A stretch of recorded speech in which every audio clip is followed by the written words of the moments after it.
Combien d'entre nous avons déjà signé un contrat sans en avoir lu attentivement toutes les modalités ? Combien de fois est-ce qu'on a coché la petite case qui dit « Je déclare avoir pris connaissance des conditions générales de vente » alors qu'en réalité, on n'en a pas pris connaissance. Et pour cause, bien souvent, ça représente plusieurs pages de lecture en tout petits caractères. Et en Occident, on est plutôt habitué, n'est-ce pas, à avoir des contrats qui viennent encadrer la plupart de nos relations commerciales, comme avec notre fournisseur d'Internet ou notre fournisseur d'électricité, notre banque, notre assurance, notre opérateur de téléphonie mobile, notre bailleur. Il existe aussi des contrats de vente, des contrats de travail, des contrats de mariage.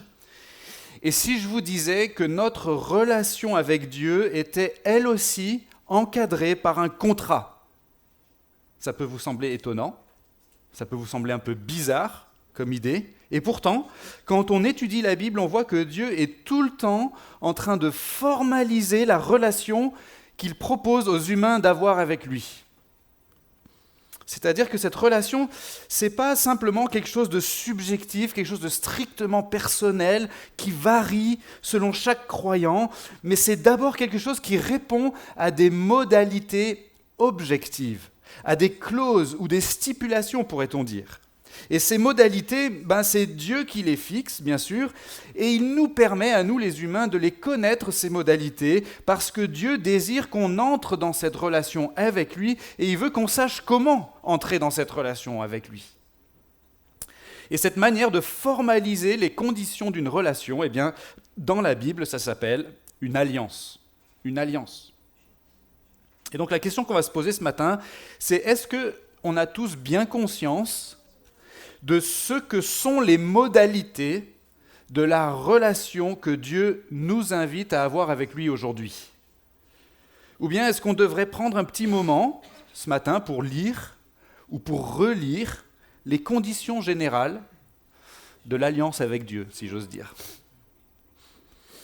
Je pense que ça vaut le coup de regarder attentivement les modalités que Dieu a prévues pour notre relation avec lui, non seulement parce que déjà c'est super important de savoir comment on peut avoir une relation avec Dieu. Si ce matin vous vous posez la question encore de savoir comment vous pouvez avoir une relation avec Dieu, c'est important de lire les modalités que Dieu a prévues pour cette relation, mais c'est important de les lire aussi ou de les relire, parce que si on a déjà cette relation avec lui, avec Dieu, le fait de lire les conditions générales, de les étudier, de méditer dessus, ça va vraiment, en tout cas ça devrait nous émerveiller, ça devrait nous remplir de joie et de reconnaissance et nous pousser à la louange de notre grand Dieu qui a tout prévu dans notre intérêt.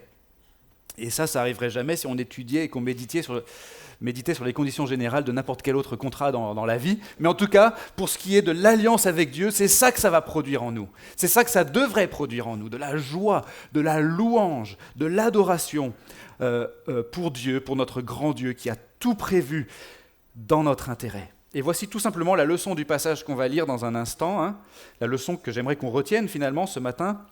C'est pas très compliqué, et c'est la suivante. C'est qu'on ne pourrait pas rêver mieux que ce que Dieu nous présente aujourd'hui pour être en relation avec lui. On ne pourrait pas rêver mieux. Vous allez voir dans le passage qu'on va lire dans un instant que l'auteur nous parle de deux alliances différentes qu'il va mettre en opposition, en comparaison du moins. Une alliance qu'il appelle la première alliance et une autre alliance qu'il appelle nouvelle ou qui dit être meilleure. La première alliance, pour bien comprendre de quoi il s'agit, dans notre texte, ça désigne la façon dont Dieu a formalisé pour les humains le moyen d'être en relation avec lui à peu près 1400 ans avant l'époque de Jésus par l'intermédiaire d'une personne qui s'appelle Moïse, juste après la sortie d'Égypte. Et puis, la nouvelle alliance, dans notre passage, ça désigne cette fois la façon dont Dieu a formalisé pour les humains le moyen d'être en relation avec lui il y a à peu près 2000 ans maintenant par l'intermédiaire de Jésus-Christ. Donc avec ces petites précisions relatives au sens des mots, je vous invite à suivre ou à écouter la lecture de notre texte qui se trouve dans une partie de la Bible qui s'appelle la lettre aux Hébreux, au chapitre 8, la lettre aux Hébreux. C'est vers la fin de la Bible, hein, si vous voyez. Dans ma Bible, c'est vraiment vers la droite, là, vers la couverture. Et on va lire au chapitre 8, on va s'intéresser au verset 7 à 13, mais je vais commencer à lire au verset 6. Mais maintenant, Christ a obtenu un ministère d'autant supérieur qu'il est médiateur d'une alliance meilleure, fondée sur de meilleures promesses. Si en effet la première alliance avait été irréprochable, il n'y aurait pas lieu d'en chercher une seconde. C'est bien en effet sous la forme d'un reproche que Dieu dit « Voici que les jours viennent, dit le Seigneur, où je conclurai une alliance nouvelle avec la maison d'Israël et la maison de Juda. Ce ne sera pas comme l'alliance que j'ai traitée avec leur père, le jour où je les ai pris par la main pour les faire sortir du pays d'Égypte. Puisque eux-mêmes n'ont pas persévéré dans mon alliance, moi aussi je ne me suis pas soucié d'eux, dit le Seigneur. Or, voici l'alliance que j'établirai avec la maison d'Israël. Après ces jours-là, dit le Seigneur, je mettrai mes lois dans leur intelligence, je les inscrirai aussi dans leur cœur, je serai leur Dieu et ils seront mon peuple.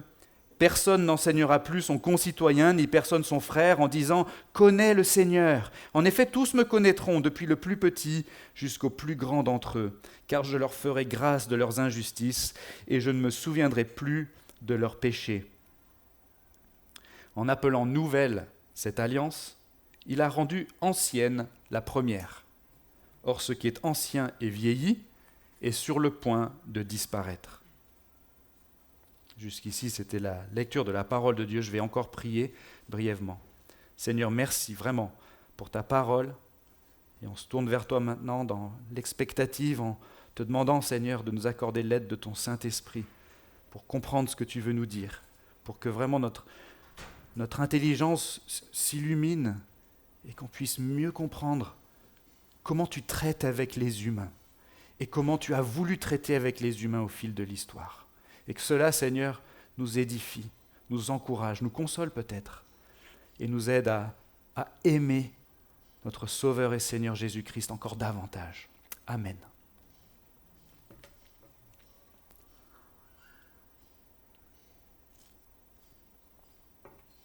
Alors notre but ce matin, c'est d'essayer de voir quelle est la pertinence de ce passage pour nous aujourd'hui. Et comme je l'ai dit en introduction, je pense que ce passage nous invite à considérer ou à considérer de nouveau quelles sont les modalités de la relation que Dieu nous invite à avoir avec lui aujourd'hui. Et en les considérant, ces modalités, je pense que les répercussions les plus pratiques pour nous, finalement, ça va être de nous faire aimer, je l'espère, nous faire aimer Jésus encore plus, de nous inciter à nous abandonner encore plus à lui et de provoquer en nous un désir encore plus grand de le louer et de le servir. Et donc en regardant ce passage, on voit, comme je le disais, qu'il y a essentiellement deux parties. Une première où l'auteur veut nous montrer qu'il y avait quelque chose qui clochait, quelque chose d'incomplet, d'insatisfaisant avec la première alliance. Et puis, il y a une seconde partie dans notre passage où l'auteur veut nous montrer à quel point la nouvelle alliance, donc Christ est le garant, comme il l'avait dit plus haut dans le texte, donc Christ est le médiateur, et bien nous montrer à quel point la nouvelle alliance est tellement plus excellente, c'est-à-dire qu'elle vient parfaitement suppléer, en quelque sorte, à ce qui manquait ou à ce qui clochait dans la première alliance. Donc, pour commencer, il y avait une première alliance non irréprochable. Non irréprochable. J'ai cherché quel était l'antonyme d'irréprochable, je n'ai pas trouvé. Réprochable ou reprochable, ça n'existe pas vraiment. En tout cas, ça ne communique pas exactement ce qu'on voudrait dire. Donc, j'ai choisi de dire non irréprochable. Un petit peu plus moins irréprochable. Voilà. Ça, c'était pour ceux qui suivaient. Alors, c'était quoi cette alliance et pourquoi est-ce qu'elle n'était pas irréprochable, d'après notre passage? Avant d'aller plus loin, il faut bien comprendre ce qui se passe dans l'esprit de l'auteur, dans la logique argumentative de notre auteur. Il vient de comparer Jésus, dans les passages précédents, en tant que prêtre, avec les prêtres d'Israël qui ont existé depuis l'époque de Moïse jusqu'à l'époque où ce texte a été écrit. Et si vous vous rappelez, si vous avez suivi un petit peu cette série de prédications sur cette fameuse lettre aux Hébreux, vous vous souvenez peut-être que l'auteur a établi des similitudes entre le rôle de prêtre de Jésus et le rôle des prêtres d'Israël, mais il a aussi établi un contraste saisissant entre les deux, de façon à nous faire comprendre que Jésus a occupé et occupe encore une fonction similaire à celle des prêtres, sauf que Jésus l'occupe parfaitement, lui, cette fonction. Par conséquent, si Jésus est le prêtre parfait, pour les croyants aujourd'hui, ça veut dire qu'on n'a plus besoin des autres prêtres. Et maintenant, pour étayer son propos, pour nous convaincre qu'effectivement, on n'a plus besoin des autres prêtres parce qu'en Jésus, on a le prêtre suffisant, parfait, définitif pour nous.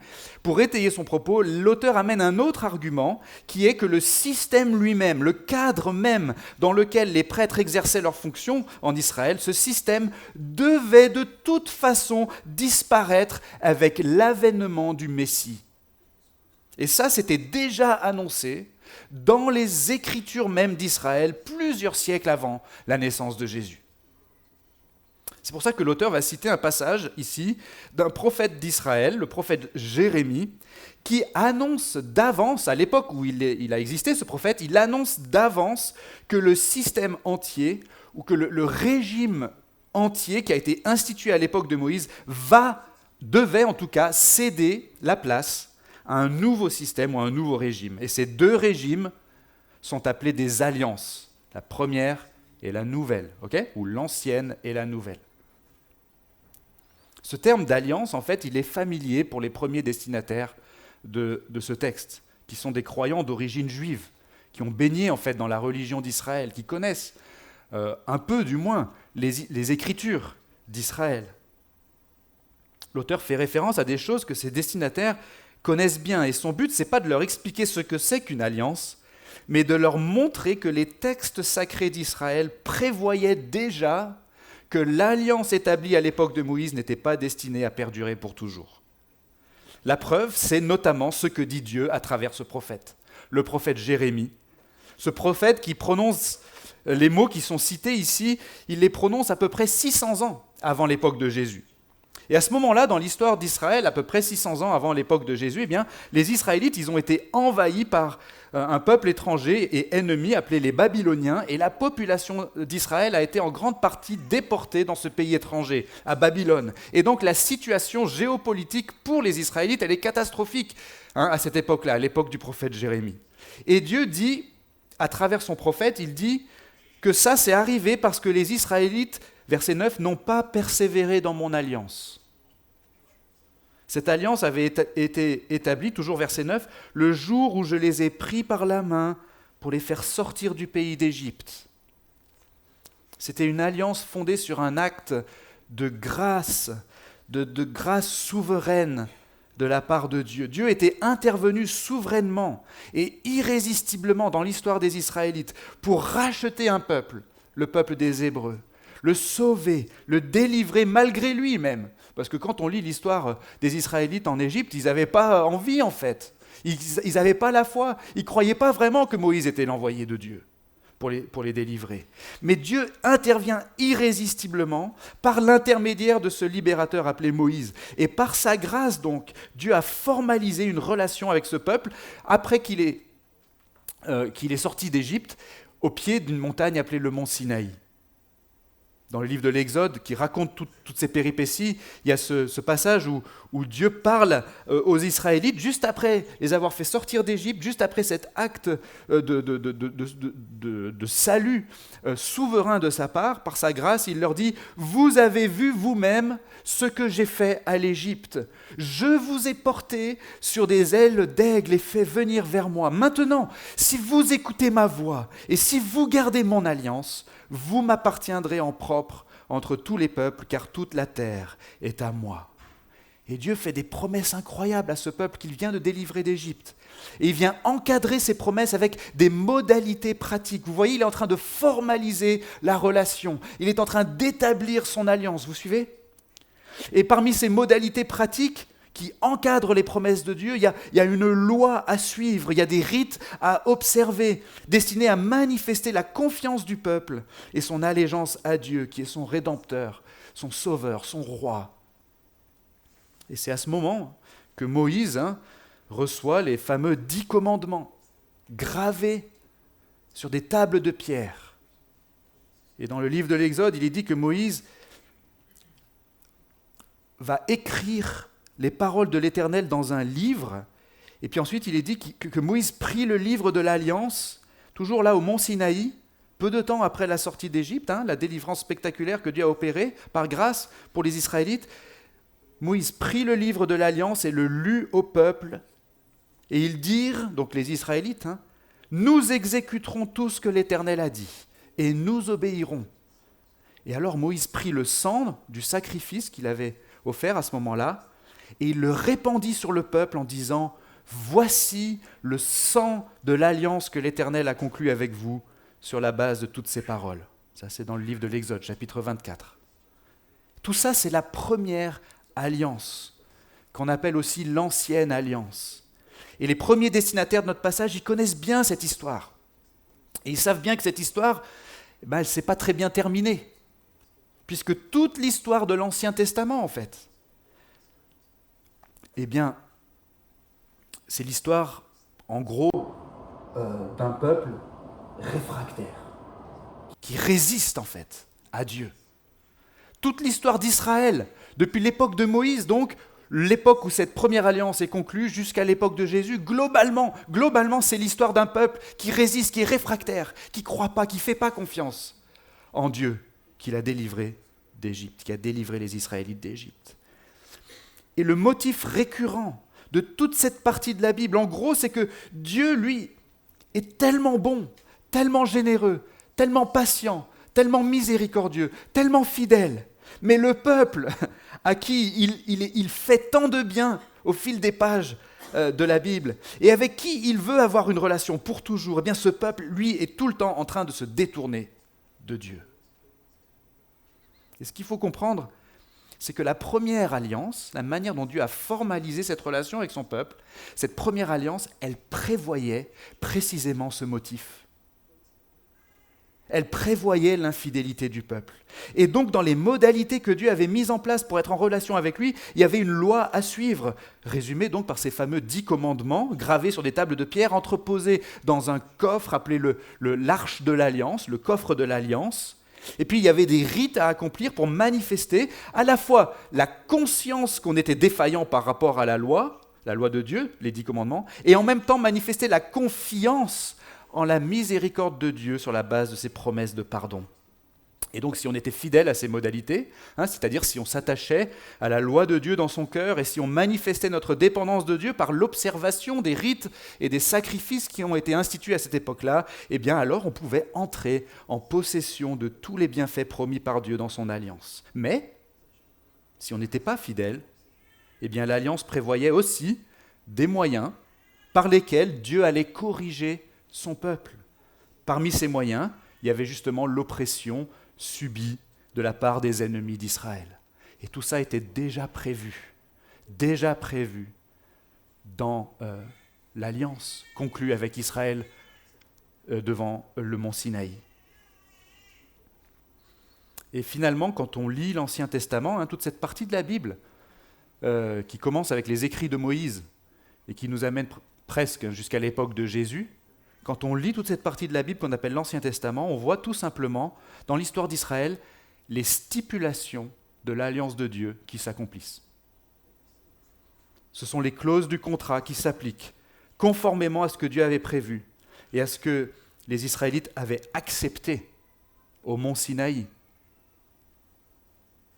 Et cela jusqu'à ce que la nation d'Israël soit pratiquement rayée de la carte à l'époque du prophète Jérémie.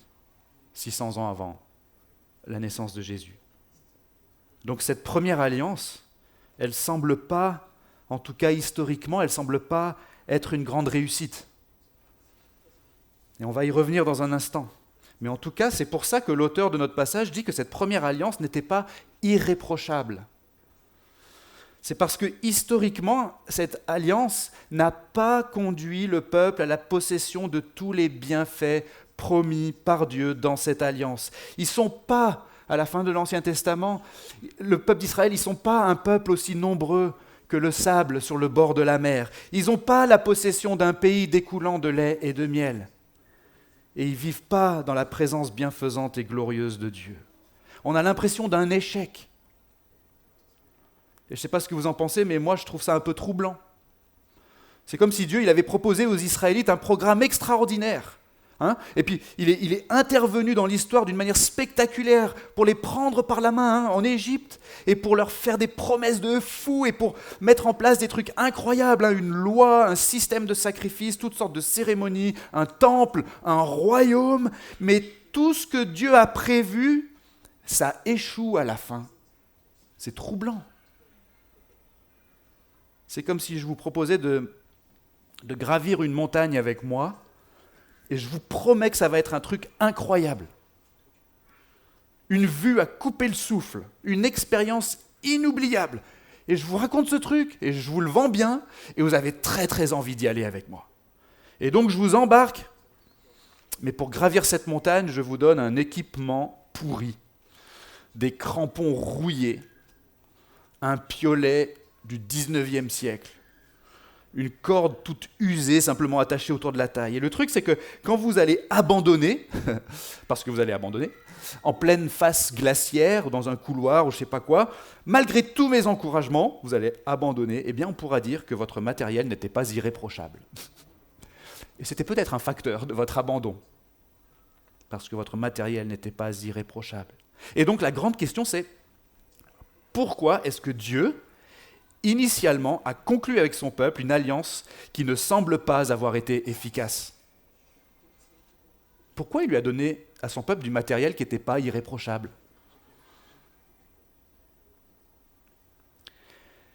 La réponse, elle n'est pas explicite dans notre passage, mais elle est explicite ailleurs dans la Bible. Dans la lettre que l'apôtre Paul a écrite aux Galates, les habitants de la Galatie, qu'on appelle des Galates, l'apôtre Paul pose exactement cette question en parlant de l'alliance conclue par l'intermédiaire de Moïse. Il pose la question, pourquoi donc la loi? Et par ce terme de la loi, il désigne ce régime de l'ancienne alliance, institué par l'intermédiaire de Moïse au mont Sinaï. Ce régime auquel le peuple d'Israël était soumis pendant 1400 ans. Il dit, pourquoi donc la loi? Et il répond, elle a été donnée ensuite à cause des transgressions jusqu'à ce que vienne la descendance à qui la promesse avait été faite. Elle a été promulguée par des anges au moyen d'un médiateur, ça c'est ce qui s'est passé au mont Sinaï. Et un peu plus loin, il ajoute, ainsi, la loi a été un précepteur pour nous conduire à Christ, afin que nous soyons justifiés par la foi. Autrement dit, la première alliance a servi à préparer la venue du Messie, le Christ. Elle parlait d'avance, cette première alliance, elle parlait d'avance de la venue du Christ et de son œuvre. Elle manifestait même la nécessité de sa venue en révélant notamment les obstacles à notre communion avec Dieu, c'est-à-dire la présence de ce qu'on appelle le péché, le mal dans notre vie et dans notre cœur. L'auteur de notre passage dans la lettre aux Hébreux le dira lui-même un peu plus loin. Je cite au chapitre 10, il dit « Par ces sacrifices », donc il fait référence aux sacrifices de l'ancienne alliance, de l'ancien régime, il dit « Par ces sacrifices, on rappelle chaque année le souvenir des péchés. » Voilà l'utilité des sacrifices, rappeler le souvenir des péchés, la présence du péché, du mal dans notre vie, dans ce monde, dans notre cœur. Et comme on l'a vu déjà plusieurs fois dans notre étude de la lettre aux Hébreux, la première alliance avait pour modalité des choses qui étaient des images et des ombres de ce que l'auteur appelle des réalités célestes qui, elles, seraient accomplies par la venue du Messie, de la descendance, le Christ. En fait, la première alliance n'a pas du tout été inefficace. Au contraire, elle a parfaitement rappelé le souvenir des péchés. Elle a parfaitement manifesté l'absolue nécessité de la venue du Messie pour nous délivrer. Comme un précepteur, elle a conduit les Israélites et elle nous conduit à Christ. Et en nous conduisant à Christ, elle nous conduit à la nouvelle alliance. Deuxièmement, donc, une nouvelle alliance plus excellente. Une nouvelle alliance plus excellente.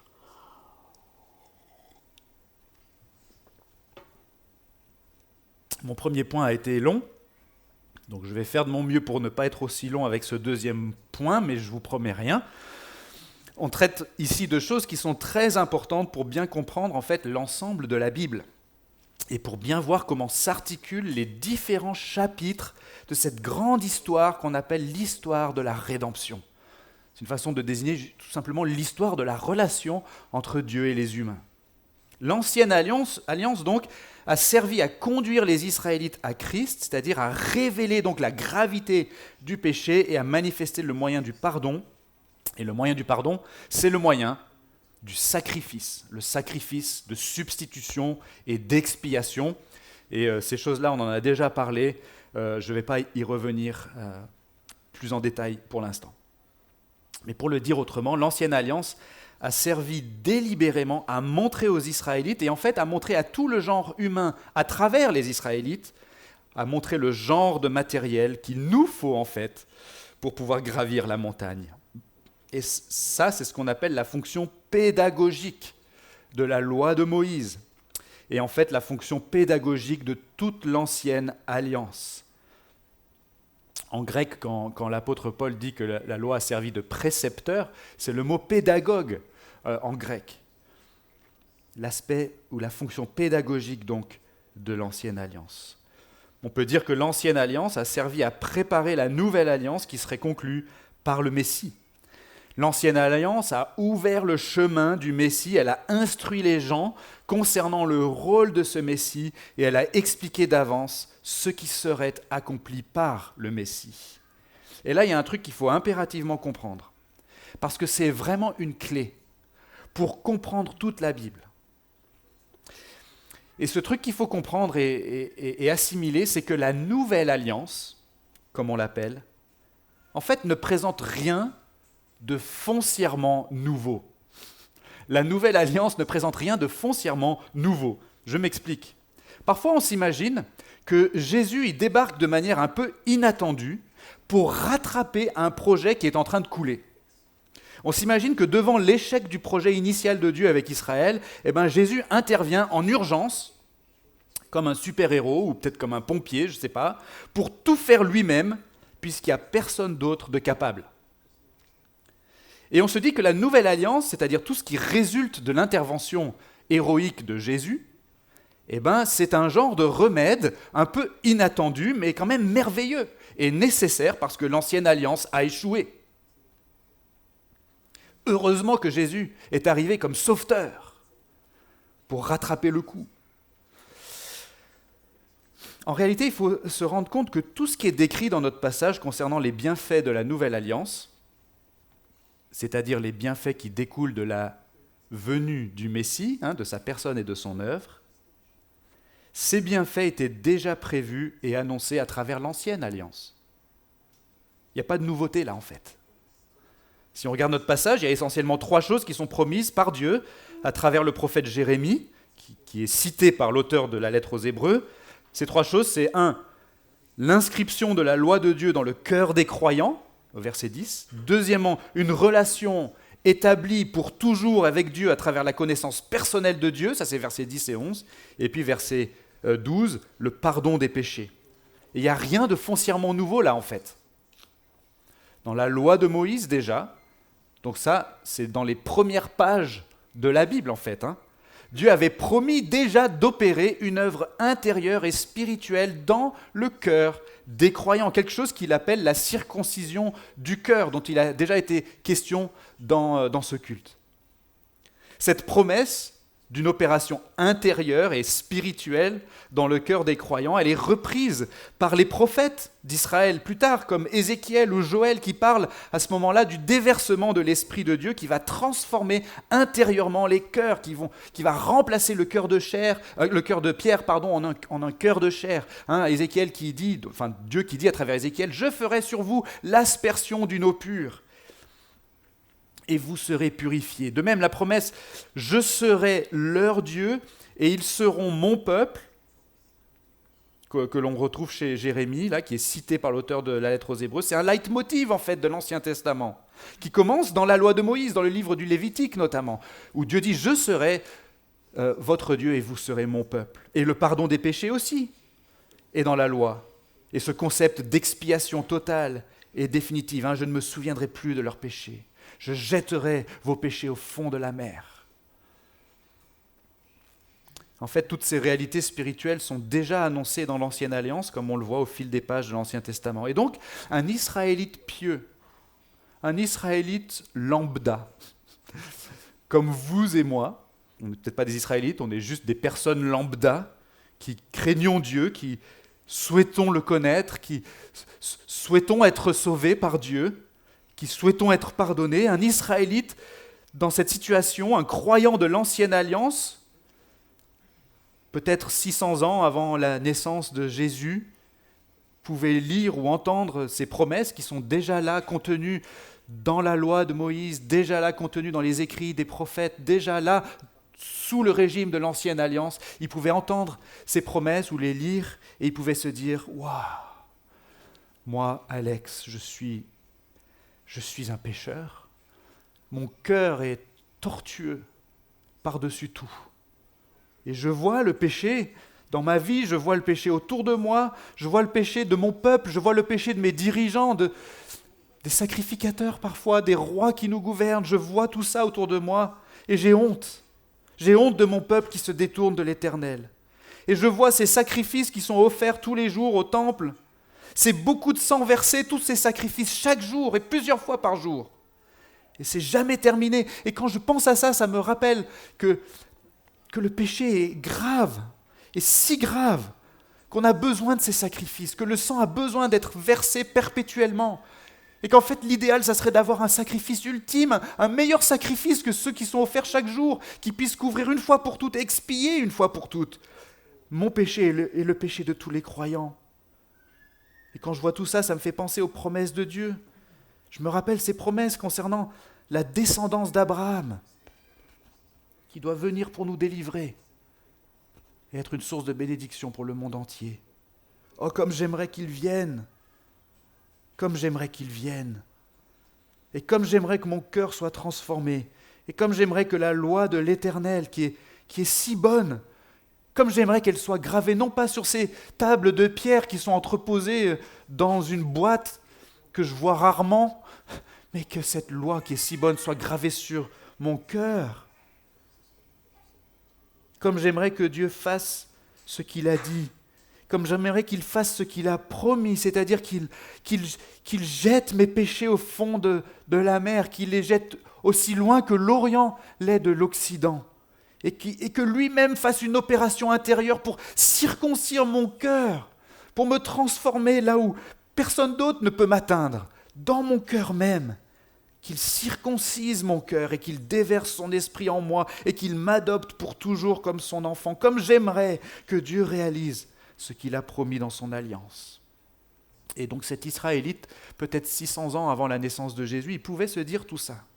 Et il pouvait avoir cette attitude, qui en fait est l'attitude de la foi, qui est l'attitude de l'amour pour Dieu, simplement sur la base des promesses de Dieu qui étaient déjà contenues dans la première alliance. Les espoirs de cet Israélite se portaient déjà vers le Messie à venir. Sa foi reposait déjà sur l'œuvre à venir du Messie. L'ancienne alliance l'avait conduit comme un précepteur, comme un pédagogue, l'avait conduit à Christ, vous voyez. Et cet Israélite croyant était sauvé en vertu du Christ à venir, du Christ promis. J'ai déjà employé cette illustration plusieurs fois et je vais continuer parce que c'est une très bonne illustration. Imaginez que vous vouliez acheter une maison. Plusieurs l'ont déjà fait, parmi nous peut-être sont en train de le faire, sont dans le processus d'achat d'une maison. Et ce que vous faites en premier, c'est que vous voyez l'agent immobilier et vous faites une offre et le vendeur signe une sorte de promesse qu'il va vous vendre la maison parce qu'il accepte votre offre. C'est la première étape.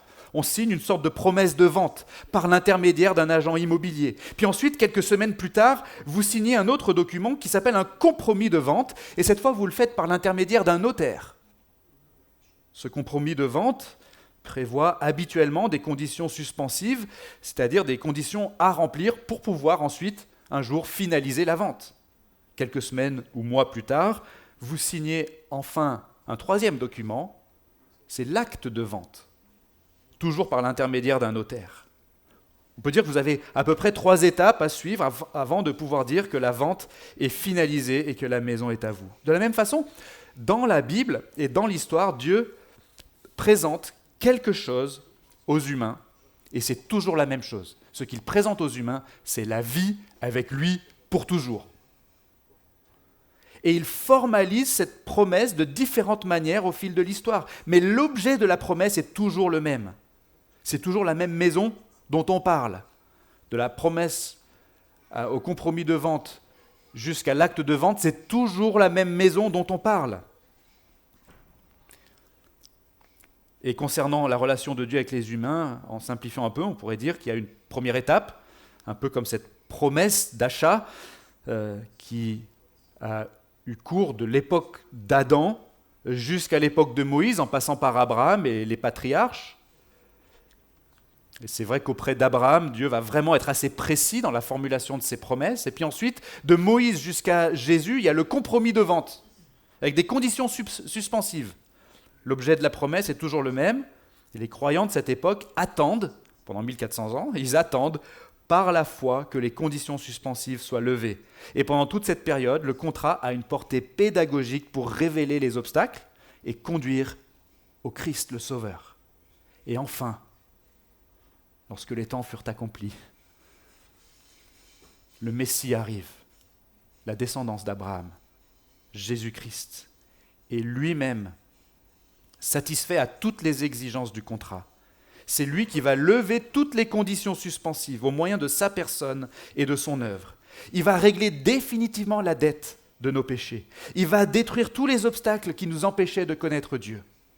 Il va assumer la fonction de prêtre et de sacrifice en s'offrant lui-même sur la croix. Le 3e jour, il revient à la vie et il devient le temple vivant, le lieu de la rencontre personnelle avec Dieu.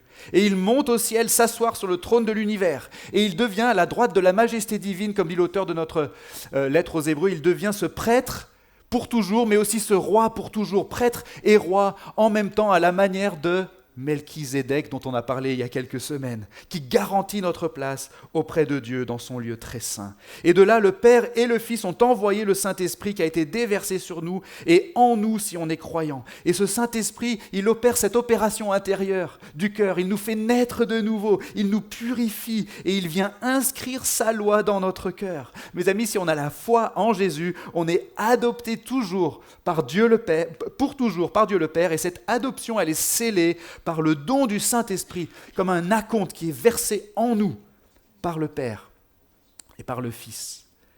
Bref, tous les bienfaits qui étaient déjà annoncés dans l'Ancienne Alliance et qui étaient annoncés aussi dans la Nouvelle Alliance qui devait être établie par l'avènement du Messie, tous ces bienfaits se réalisent chez tous ceux qui placent leur confiance en Jésus, que ce soit avant sa venue ou après sa venue.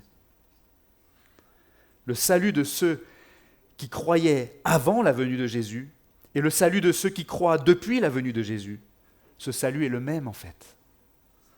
Mais la différence sous le régime de la Nouvelle Alliance, c'est-à-dire là où nous on est, sous le régime de la Nouvelle Alliance, la différence c'est que ce salut nous est tellement mieux attesté qu'il ne l'était sous le régime de l'Ancienne Alliance. Et c'est ça qui fait que la Nouvelle Alliance est tellement plus excellente et que les promesses sont meilleures. Parce que le sang ultime, du sacrifice ultime, offert par le prêtre ultime, a coulé sur l'autel ultime. Et la victoire ultime a été gagnée par la résurrection de notre Sauveur. Et on fait l'objet de son intercession ultime pour toujours auprès du Père. Et ces choses, on les voit si clairement, nous qui vivons après la venue de Jésus. C'est par cette même œuvre du Messie dans l'espace et dans le temps que les croyants de l'Ancienne Alliance et de la Nouvelle Alliance sont sauvés. Par cette même œuvre du Messie. Comme le dit l'auteur de notre passage un peu plus loin, on y viendra peut-être la prochaine fois. Il dit au chapitre 9, il dit « Voilà pourquoi Christ est le médiateur d'une nouvelle alliance, écoutez bien, afin qu'une mort ayant eu lieu pour le rachat des transgressions commises sous la première alliance, ceux qui sont appelés reçoivent la promesse de l'héritage éternel. » Il est venu pour sauver ceux qui avaient commis des péchés sous la première alliance. Alors juste pour terminer rapidement maintenant. Je ne pense pas que mon second point était plus court que le premier. Désolé. J'ai conscience d'avoir abordé des questions assez techniques, mais vraiment, je suis persuadé qu'au fur et à mesure qu'on comprend bien cette articulation entre les différents chapitres de l'histoire de la rédemption, on va de mieux en mieux comprendre et apprécier tout le projet de Dieu, et particulièrement son projet pour nous. La question qu'on se posait au début, c'était est-ce qu'on a tous bien conscience de ce que sont les modalités de la relation que Dieu nous invite à avoir avec lui aujourd'hui? Et j'ai proposé qu'on prenne donc ce matin le temps de lire ou de relire les conditions générales du contrat, c'est-à-dire qu'on examine de nouveau quelles sont les modalités de l'alliance que Dieu a établies comme moyen d'être en relation avec lui pour toujours. Et ce que j'ai essayé de vous montrer, parce que c'est ce que je crois que l'auteur de notre passage veut nous montrer, c'est qu'on ne pourrait pas rêver mieux que ce que Dieu nous présente aujourd'hui pour être en relation avec lui. On ne pourrait pas rêver mieux. Les modalités ou les conditions générales sont très simples finalement, et elles sont simples pour nous en vertu de ce que Jésus a accompli et en vertu du fait qu'on vit sous le régime de la nouvelle alliance aujourd'hui. Voici les modalités. C'est que pour entrer en possession du salut, écoutez bien jusqu'au bout, pour entrer en possession du salut, il faut satisfaire à toutes les exigences de la loi de Dieu, mais toutes les exigences de la loi de Dieu ont été satisfaites par Jésus, le Christ, en faveur de tous ceux qui se reposent en lui. Il faut satisfaire aux stipulations de l'alliance. Il faut satisfaire à la loi de Dieu. Il faut lever les conditions suspensives. Mais tout ça a été fait. Tout ça a été fait pour nous, pleinement, définitivement, par Jésus, la descendance promise. Et les sacrements de la nouvelle alliance, que sont le baptême et la Sainte Seine, nous attestent de cette réalité. L'eau du baptême nous parle de la purification des péchés accomplie par Jésus et du déversement de l'Esprit Saint, conformément à la promesse de Dieu. Et le pain et la coupe nous parle du sacrifice offert une fois pour toutes à la croix, le sacrifice volontaire de Jésus lui-même, le Fils de Dieu. Par le simple moyen de la foi, on est associé à Jésus dans sa mort et dans sa résurrection, de sorte que toutes les stipulations de l'alliance sont pleinement accomplies par lui pour nous. Et il est bon pour nous d'examiner encore et encore ces stipulations, de lire les exigences de la loi, d'étudier le système des sacrifices dans l'Ancien Testament, de méditer en fait sur toutes les règles et les cérémonies de l'Ancienne Alliance, parce que toutes ces choses nous conduisent à Christ, comme un pédagogue, comme un précepteur. Elles nous conduisent à Christ, elles nous conduisent au Nouveau Testament, elles nous conduisent à la Nouvelle Alliance, et elles nous aident à aimer Jésus encore plus, et à vouloir le louer encore plus, et à le servir encore plus. Amen. Seigneur, merci encore d'avoir tout accompli pour nous. On te prie, Seigneur, de nous aider à grandir dans notre compréhension de ces choses.